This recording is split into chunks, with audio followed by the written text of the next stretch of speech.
Po? ينام الرجل النومة فتطلب الأمانة من قلبه. هذا ما يجاز. Po.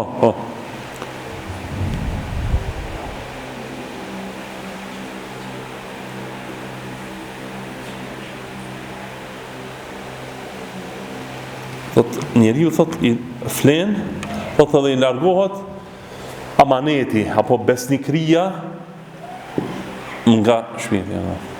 Thot prej sprovave që ndodhin para ditës kiametit është se bjen besnikëria te njerëzit.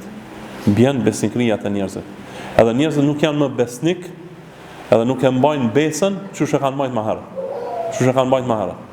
Te ne mund të shohim këtë, kjo është një gjë që shihet për shkak të popullit jon. Në gjenerata e baballarëve ton, gjenerata e gjyshërve ton kanë qenë shumë besnik. Edhe se ndoshta nuk kanë qenë fetar, mirë po kanë qenë besnik, njerëz besnik. Kur ka thënë fjalën e kanë bajt. Tani ka gjenerata, ndoshta janë çuna praktikues fesë, ndoshta janë çuna që mbajnë fenë, sa mirë po si janë besnik. Se mbajnë fjalën, nuk ka besë. Ka burrnia. Kjo është gjë që shihet atë, fatkeqësisht.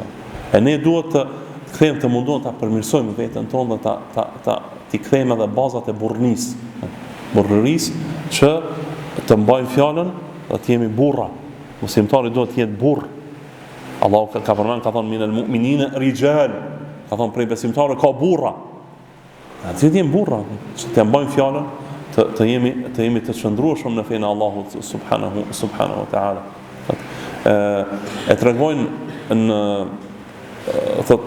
vitet e 70-ta kanë shku njerëzit nga vendet tona në Gjermani të punojnë.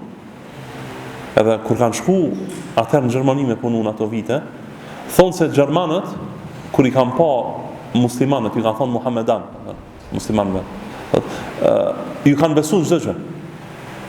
Ka thonë ky është Muhammedan, ky nuk tradhton. Muhammedanët nuk tradhtojnë, nuk mashtrojnë. Kështu kanë pas mendimin. Edhe kështu kanë qenë njerëzit në ato vite, kanë qenë besnik. Kanë qenë njerëz besës. E tani fatkeqësisht këtë Muhammedan e kanë Muhammedin sallallahu alaihi wasallam e kanë vetë si emër, e nuk e kanë si shëmbulltyr. Allahu musta'an.